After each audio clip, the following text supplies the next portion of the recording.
There are a lot of products and a lot of companies that especially in medical devices and things that are very technically complex and with a complex assembly process, um, they mandate doing a PFMEA because it's going to um, eliminate the first batch of errors on product ship. Basically, it's certainly going to catch the easy ones.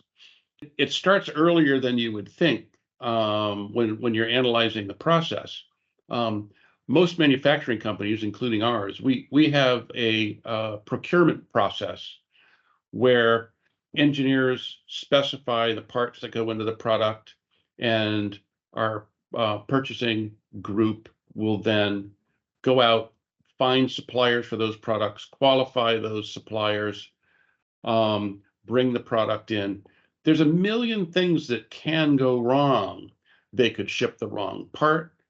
They could ship a part marked A, but it's really B. There's a lot of things that can go wrong, and that's why you need to be looking carefully at your supply base, their ability to deliver what they say they're going to deliver, and you have to have a pretty tight procurement process so that when you say, okay, the first thing is the procurement process, what can go wrong?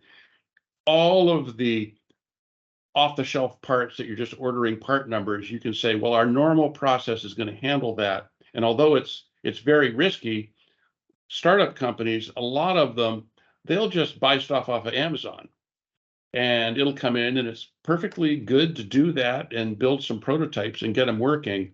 But what you have to understand is you never really have a lot of control over the parts that are coming in.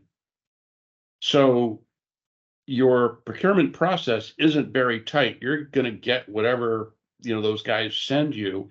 And there's a lot of back and forth. If you're getting a machine part, oh, wow, that's great, but it's not quite right. Could you add this and that, or, change this finish or add a chamfer here? But the procurement process, if it's tightened up, you've got documents going back and forth so that everything is completely defined, and you're going to reliable suppliers. And when the parts come in, they can go through your receiving and inspection process, and you've got the documents available.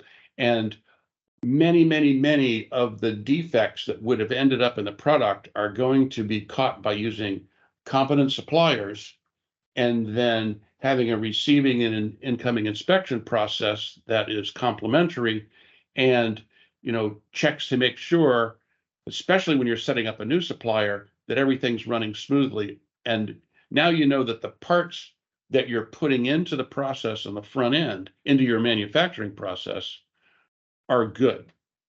I think a lot of people just say, oh, well, of course we buy the parts, they appear, and now we start assembling them. But there's a whole quality of those components aspect to a PFMEA, and it usually manifests itself by identifying the particularly difficult parts to make, those custom pieces of aluminum jewelry that have to have very tight tolerances, and the finish specifications are very specific. And you would ask a question like, oh, let's just take the finish on a part. Black anodization everyone says, oh, we'll just get the parts black anodized. Well, black isn't black, isn't black, isn't black. So, and when you put all these different parts together, if you happen to have run them from different batches of anodizing, or there's a different surface finish on the part, they'll look different. And now that isn't going to hurt anybody, but your customer might not accept the product. So it's not a very dangerous thing that's been done, but it's still unacceptable. You've got to reject the product. You want to think, well, how are we going to control the surface finish and the anodizing of these 5 parts?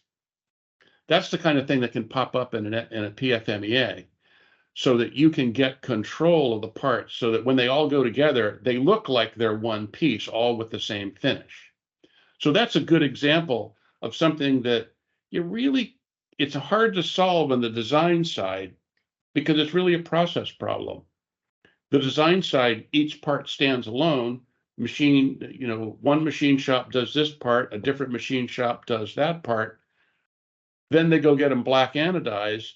But when they come together, now all of a sudden, those subtle differences in the surface finish and the fact that one went to shop A for black anodizing and one went to shop B, one had a fresh anodizing bath, the other one, it was a Friday afternoon bath, and it was a little weak. So one looks a little bit more gray than the other. It's a that's the kind of thing that how critical is that? If your customer really doesn't care, hey, black, it's black's close enough, go.